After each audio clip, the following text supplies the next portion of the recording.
Apakah ini paru-paru atau sarang lebah? Pria Zhejiang didiagnosis dengan 557 nodul paru-paru. Baru-baru ini, terjadi lonjakan kasus nodul paru-paru di China, dengan jumlah pasien yang semakin muda, sehingga menimbulkan spekulasi mengenai kaitannya dengan COVID-19.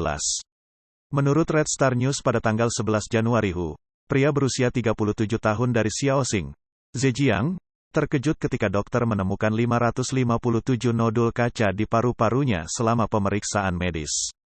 Setelah pemeriksaan menyeluruh, dokter menyimpulkan bahwa kemungkinan besar ia menderita kanker paru-paru stadium awal.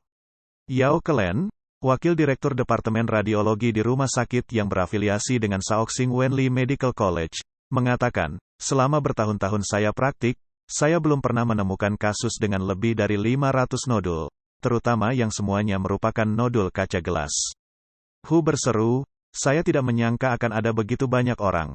Banyak netizen di Weibo yang mengungkapkan keterkejutannya dengan komentar seperti, ya ampun, itu menakutkan. Apakah ini paru-paru atau sarang lebah?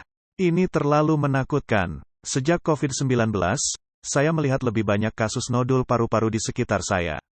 Demikian pula menurut Xinjiang Evening News pada tanggal 5 Desember tahun 2023. Seorang wanita berusia 29 tahun bernama Xiao Chen, yang bekerja sebagai pegawai kantor di sebuah perusahaan di Linping, Hangzhou, baru-baru ini didiagnosis menderita kanker dengan nodul atau benjolan sepanjang hampir 5 cm di lobus atas paru-paru kanannya. Pada tanggal 10 Januari Xinjiang Evening News melaporkan kasus lain, seorang gadis Zhejiang berusia 25 tahun bernama Xiao Zhang, yang setelah operasi, dipastikan menderita adenokarsinoma paru-paru. Xiao Zhang, seorang akuntan di perusahaan Hangzhou, memiliki nodul kaca campuran berukuran 10 x 6 mm di lobus kiri bawah. Artikel tanggal 30 Januari oleh Xinhua Family menunjukkan bahwa Dr. Hu Yang, wakil kepala dokter Departemen Pernapasan di Rumah Sakit Paru Shanghai, menyatakan bahwa ada sekitar 120 juta pasien nodul paru-paru di China, dan 1 dari 10 pasien nodul paru-paru berkembang menjadi kanker paru-paru tahap awal. Artikel tersebut menyebutkan bahwa rasio ini memang mengkhawatirkan, seiring bertambahnya usia secara signifikan meningkatkan resiko kanker.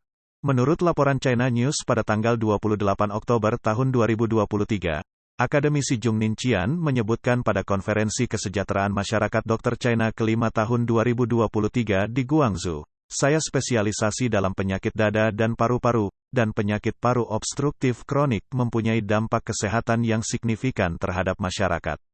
Kita mempunyai hampir 100 juta pasien di negara kita, di mana 95% berada pada stadium 1 atau 2, dan sisanya berada pada stadium 3 atau 4. Akun Weibo melihat mengapa Dr. He Xiken baru-baru ini menyatakan bahwa terjadi peningkatan pertanyaan tentang nodul paru-paru. Selain itu, ada klaim di kalangan netizen China di seluruh China bahwa peningkatan jumlah nodul paru-paru dikaitkan dengan COVID-19 dan vaksin China.